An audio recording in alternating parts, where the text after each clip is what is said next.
Play at Novibet.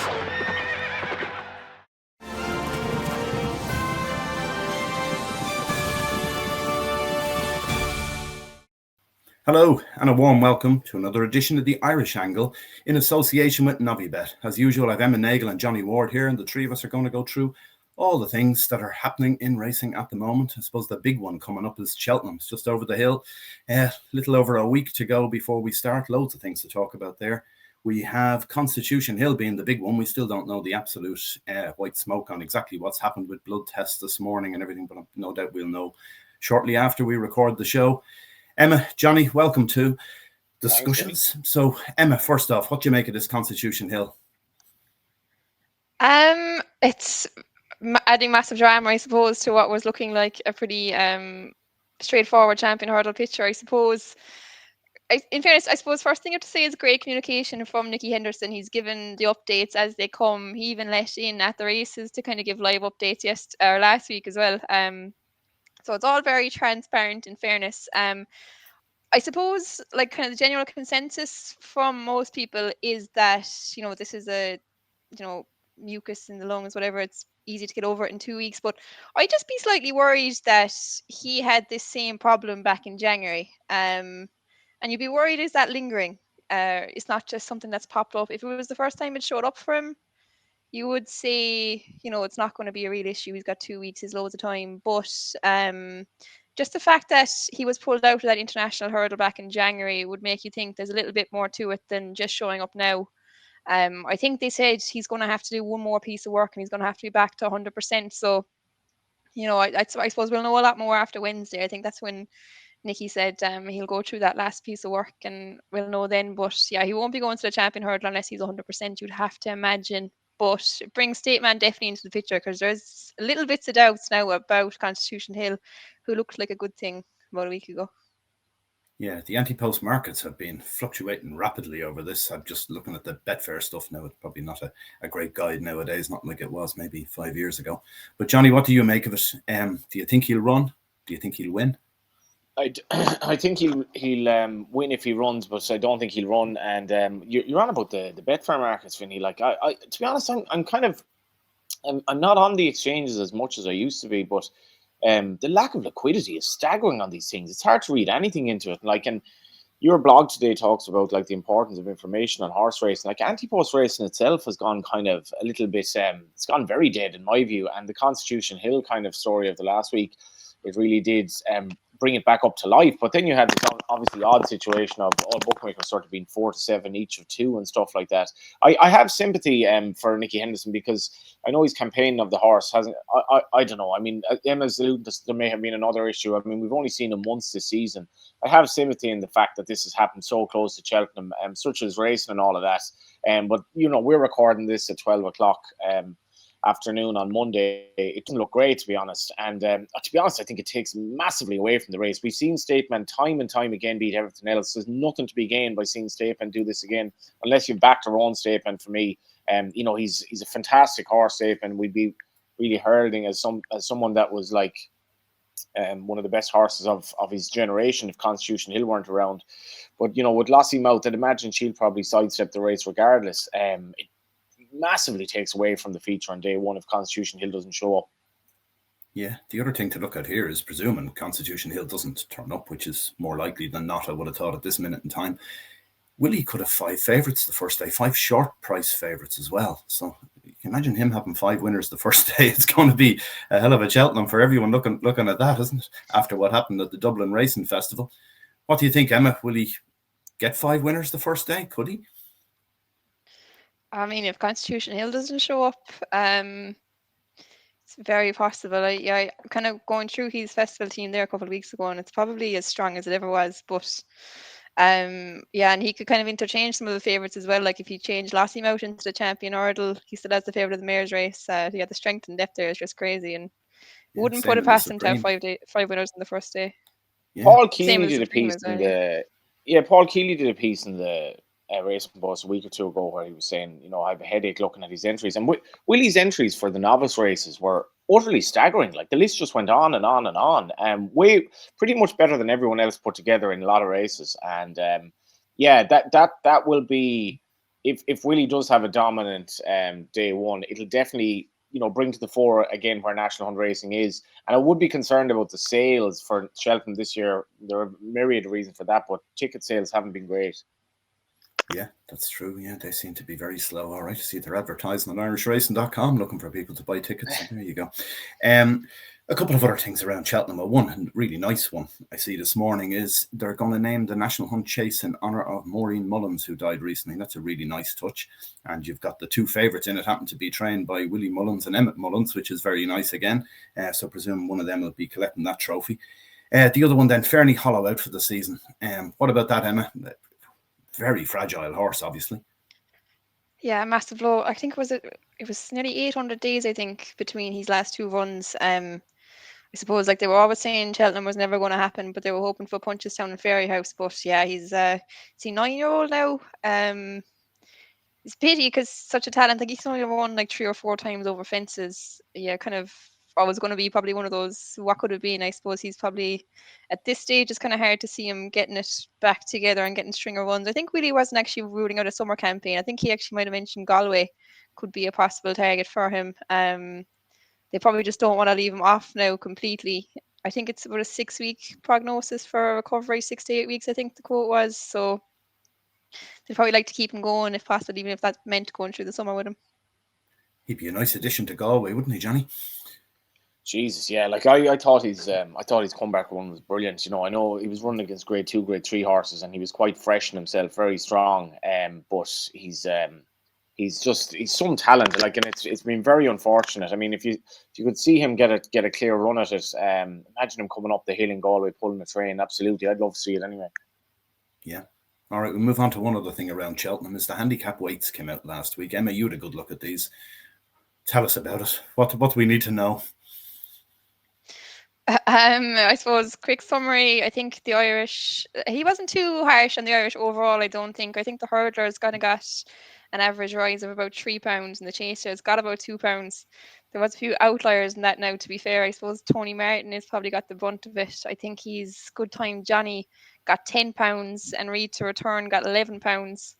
I think he was speaking about Good Time Johnny, the English handicapper, and he said he wasn't satisfied with his chasing ones and just brought him up to that mark. He won the Pretemps last year, I think 142.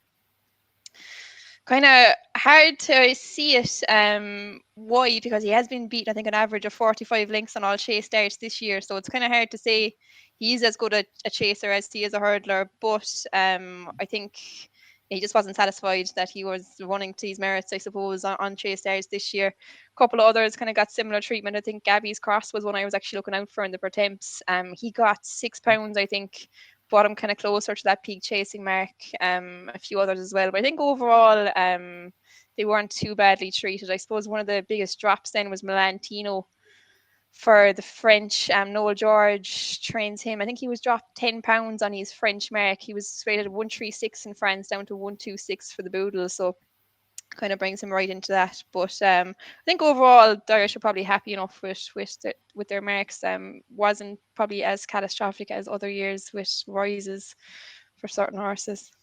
But just looking at that isn't there a bit, Vinny, sorry, is there a bit of a kind of the detective versus the cop here, what's going on? Does handicapping actually exist anymore, or do you just kind of pluck a figure out of the sky and say, oh sure, I think I'm not that happy with this and I'm not that happy with that, so I'm just going to give him, his Irish chase mark is actually ridiculous, right, on what he's achieved. His British chase mark, Good Time Johnny, yeah. Yeah, sorry, Good Time Johnny. Yeah. So look at his form now. Chasing and hurling is not the same thing, whether you like it or not, unless I'm following a completely different sport. So Good Time Johnny, and obviously he's trained by Tony Martin, who would have a reputation which I don't even know if it's as justified nowadays. Anyway, reputation being the handicap king and all that. And Tony wouldn't have that many big race successes now, but his peak racing post rating, for example, which is never a bad guide over fences, is 114. So how could he be rated 140 over fences? This is absolutely insane. And then Emma mentions the horse of JP's, the juvenile. Really interesting case. This I cannot for the life of me think if that horse were trained in Ireland he'd have gotten the same treatment at all. I think I'd actually be amazed. And this must be one of the most anomalous horses going into the Fred Winter ever, where basically he made the run on the last day. And he's gone into the race as a dark horse, despite the fact he's been dropped double figures in the ratings after 2 runs in the Fred Winter. So, like, what is handicapping? Yeah. Well, I've an issue around this Good Time Johnny about what the UK handicapper said. He basically saying he wasn't happy with the runs, as Emma said, over fences. So he's gone back to his hurdle rating, which he said he's allowed to do. And he's looked at the hurdle rating, which was a 142 from last year. So he's given him a 142 over fences, which is, as I say, it's nowhere near what he's achieved over fences in any sense. But like, it seems to be very, you can just pick and choose what they want to do, these handicappers. Like the likes of Hewick. Hewick is a 167 chaser. He's got top weight in the Grand National. They didn't look at his hurdle rating. He's got a hurdle rating of 135. So, like, if you're to take it into account for one horse, surely you should take it into account for all horses. But obviously they don't. They say, oh no, Hewick is a far better chaser. That's fine. And then the other one, he's saying that he doesn't think we've seen what the real true ability of Good Time Johnny is over fences. But then that questions the whole system, doesn't it? If like Alawa's another one where I think Gavin's just not bringing him to Cheltenham because he's thought his mark was given was too high and unfair. Yeah. Anyway, we'll move on from Cheltenham handicapping and Cheltenham in general and have a look at last week and just go through it day by day. We had Clonmel Thursday got cancelled due to the weather, which was disappointing. Dundalk Friday. Now, a few interesting things here. First one, the amateur riders handicap 2-mile race, Wrecking Ball Paul. If you didn't see it, the horse went off in the lead and then went further and further and further in front, and going out on the second circuit he was probably a furlong and a half clear of his rivals, and by the time they got chasing him it was all too late, and he wins 15 lengths easy enough. Wasn't even that hard ridden to win by 15 lengths in the end, as Jockey riding his first ever winner. Emma, what did you make of it? I thought it was a kind of a simplistic enough approach to the penalty, to be honest. Kind of on first watch, I thought the young jockey was getting run away with. He started going 37 miles an hour going down the straight the first time in Dundalk. I think that's a really difficult situation, especially for an amateur jockey, I suppose, who mightn't be as experienced. I mean, if you go with him and he stops, you don't look great. They got left behind and he kept going. I don't think it's probably as clear cut as them just getting caught napping, because he was going so fast. It did seem like he was just getting tanked to it, and there was probably a good chance that any other horse might have stopped. I think Wrecking Ball Paul is just kind of his way of going, but it's definitely, I thought it was definitely harsh on the jockeys who were holding up. In particular, like Harry Swan was on the favourite and he was dropped out.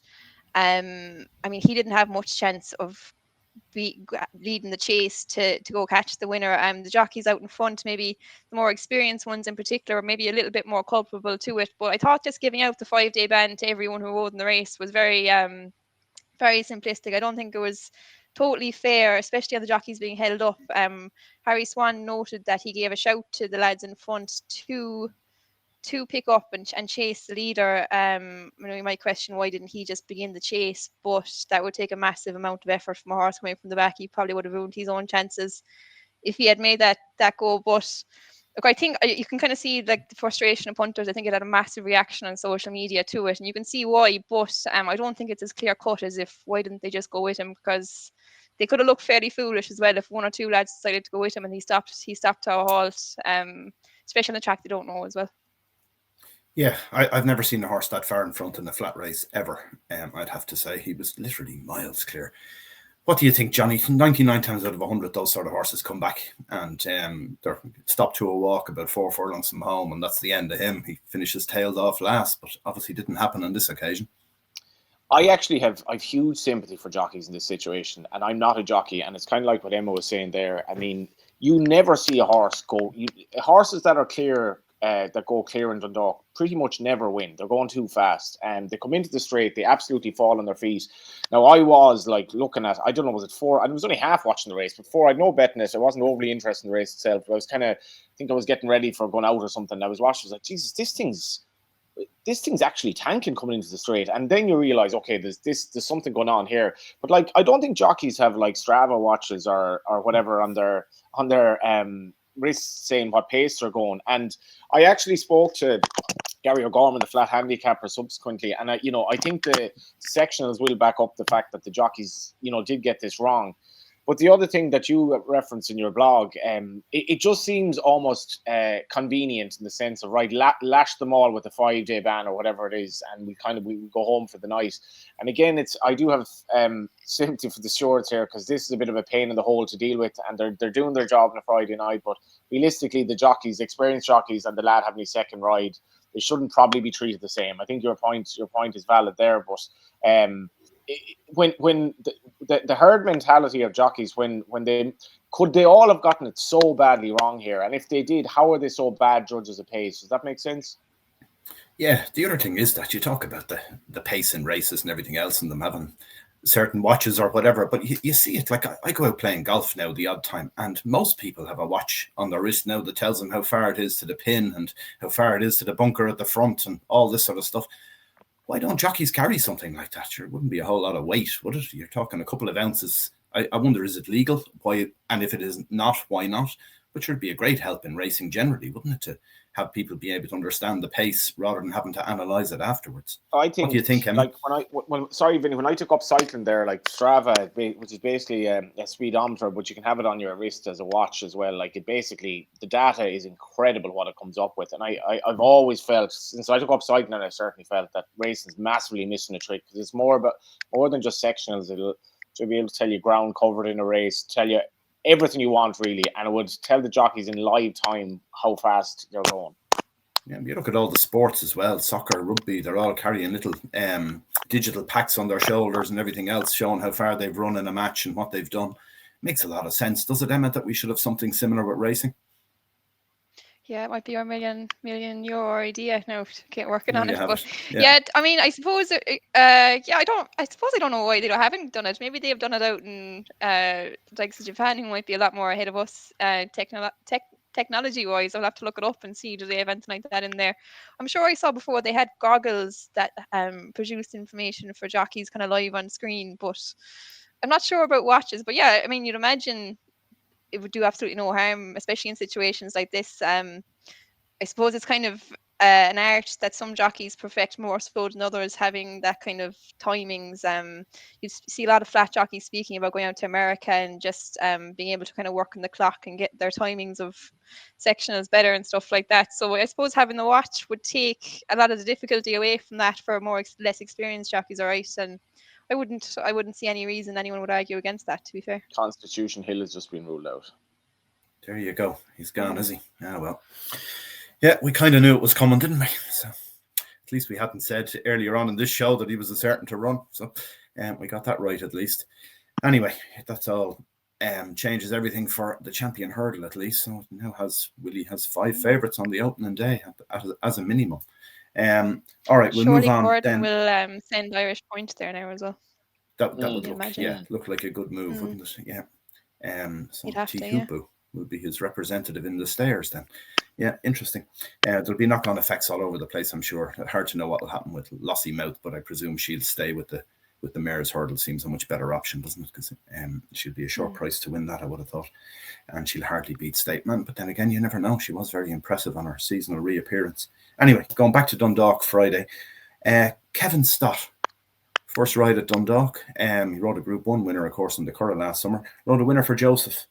And interesting to know, obviously it's due to the connections of the owners, I'm presuming here, but interesting to see a guy like him, high profile rider in the UK, coming over here to Dundalk on a Friday. Could we see more of this? I'm hearing Oisin Murphy riding a bit of work for Dunica and possibly Joseph for Qatar racing horses, so he might be on our shores a bit more often than just his Listowel visit last year. What do you think, Emma? I saw a bit of the Oisin stuff this morning, and I think he kind of cooled it down himself a small bit on Twitter, saying that he was just riding the Qatar horses like he normally would. I don't think there's real immediate plans for him to be riding a whole pile more over here unless that changes. I saw someone saying he might be getting more rides for Aidan O'Brien. I'm not sure is that confirmed or if it's just rumours at this stage. But yeah, I'd love to see him over here more. Brilliant jockey, and would be an addition, I suppose, to their Irish ranks. And I suppose to mention Wayne Lord, it was lovely to see Wayne Lorden back as well, riding at Dundalk. I think he kind of made his return. He was work riding a week or two before that, and came back to ride in Dundalk for Aidan. So nice to see him back after getting that nasty fall in the Irish Derby.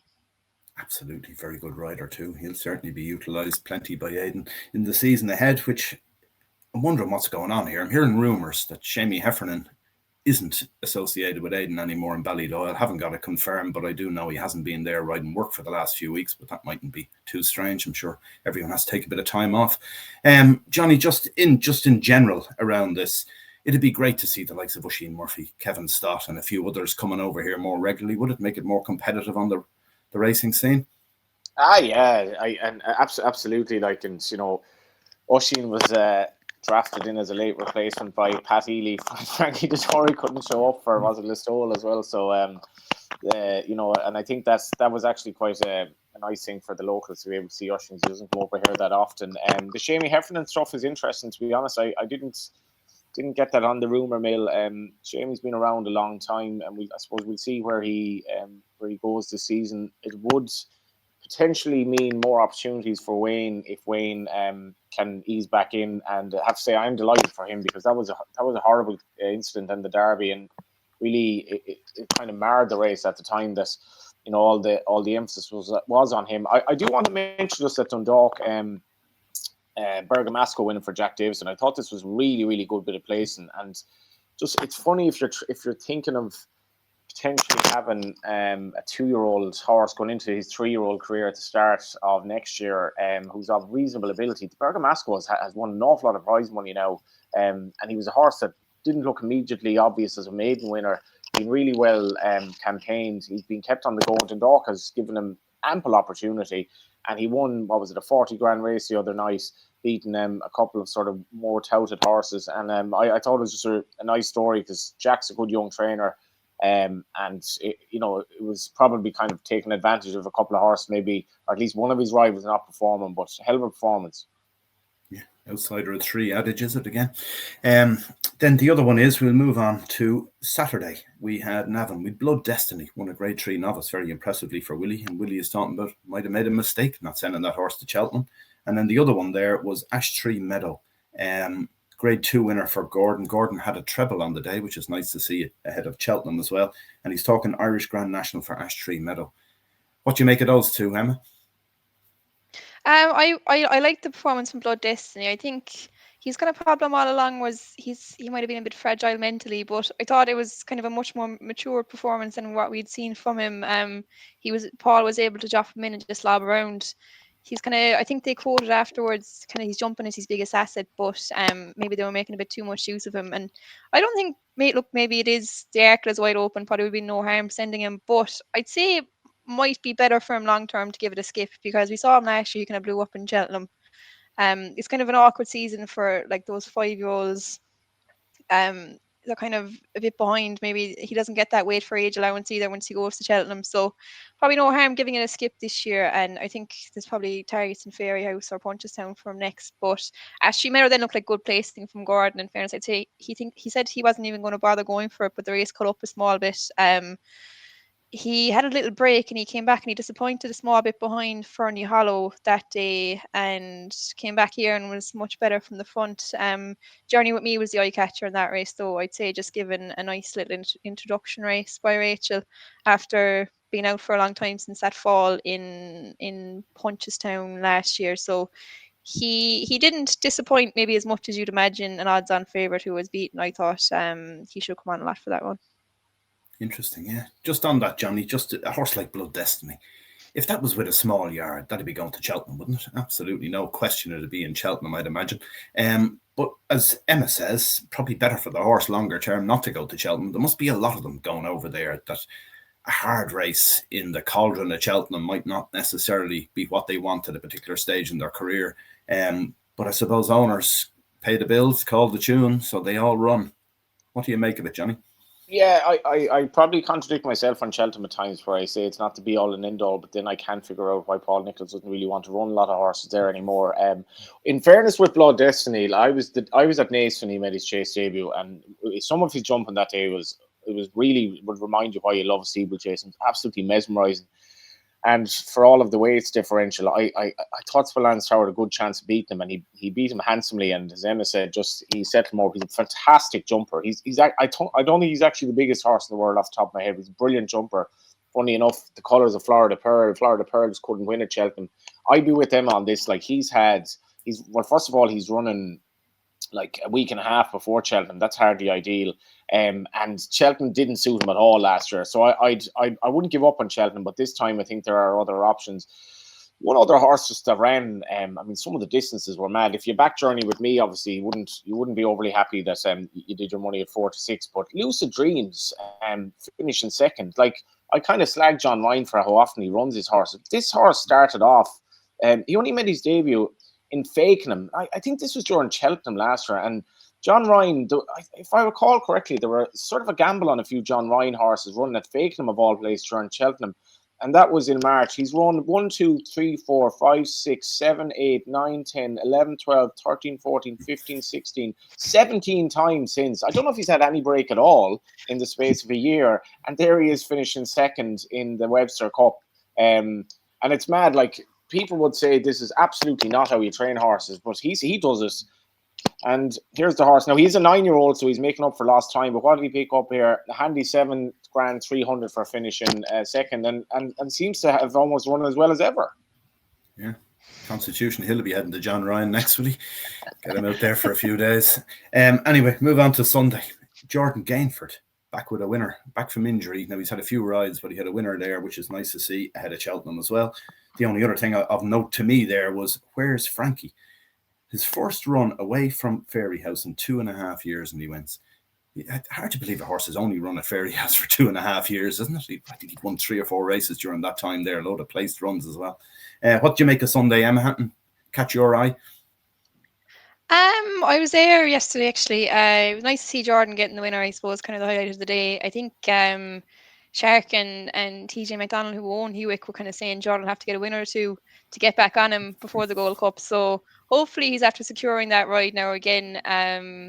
Yeah, it would be a pity. It would have been a pity to see him miss out on it, I suppose. And I suppose he needed to get back into winning form before Cheltenham. But hopefully they can reunite the partnership there.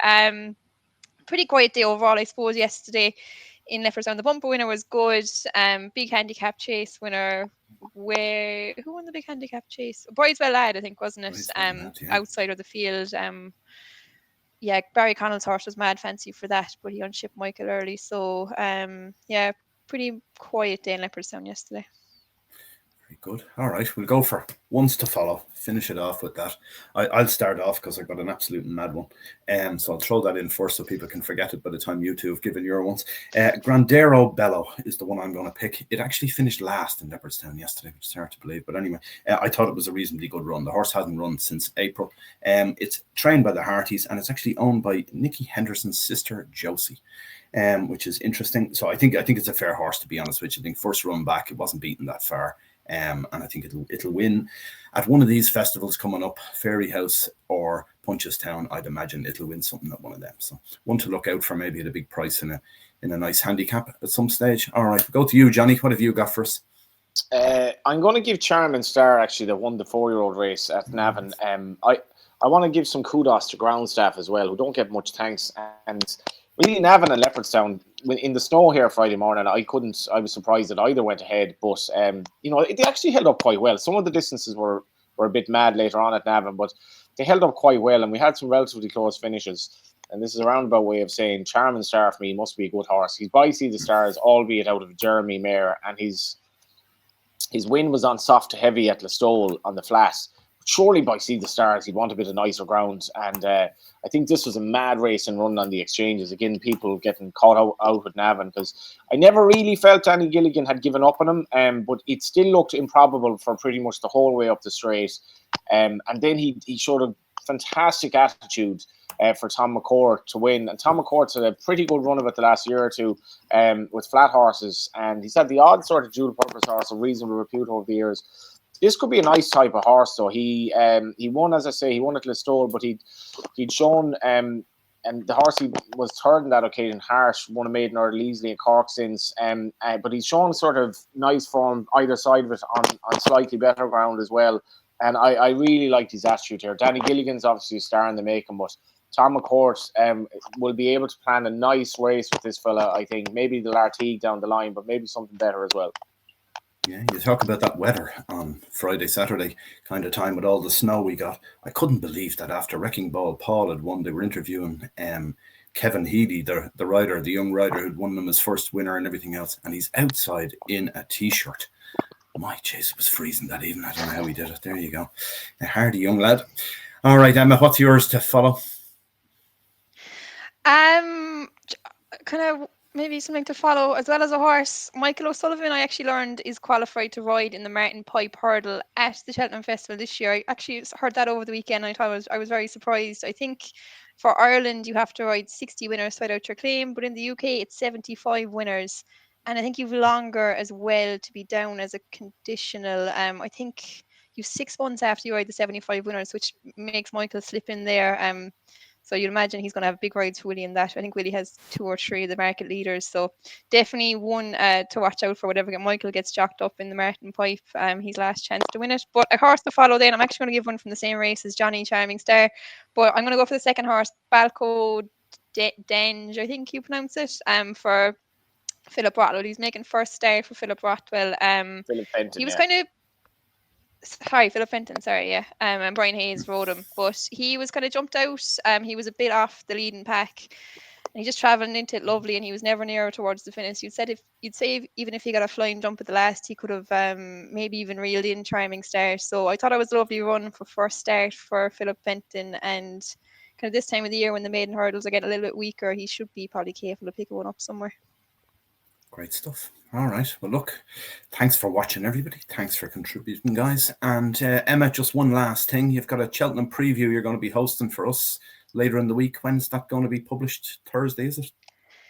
Yeah, it'll be going out Thursday evening, so I'll be presenting it, and we'll have Brian Hayes, Brian Cooper, and Don McLean as the guests. So should get good insight from those 3. So looking forward to that now. Great stuff. All right. Well, everyone, enjoy Cheltenham.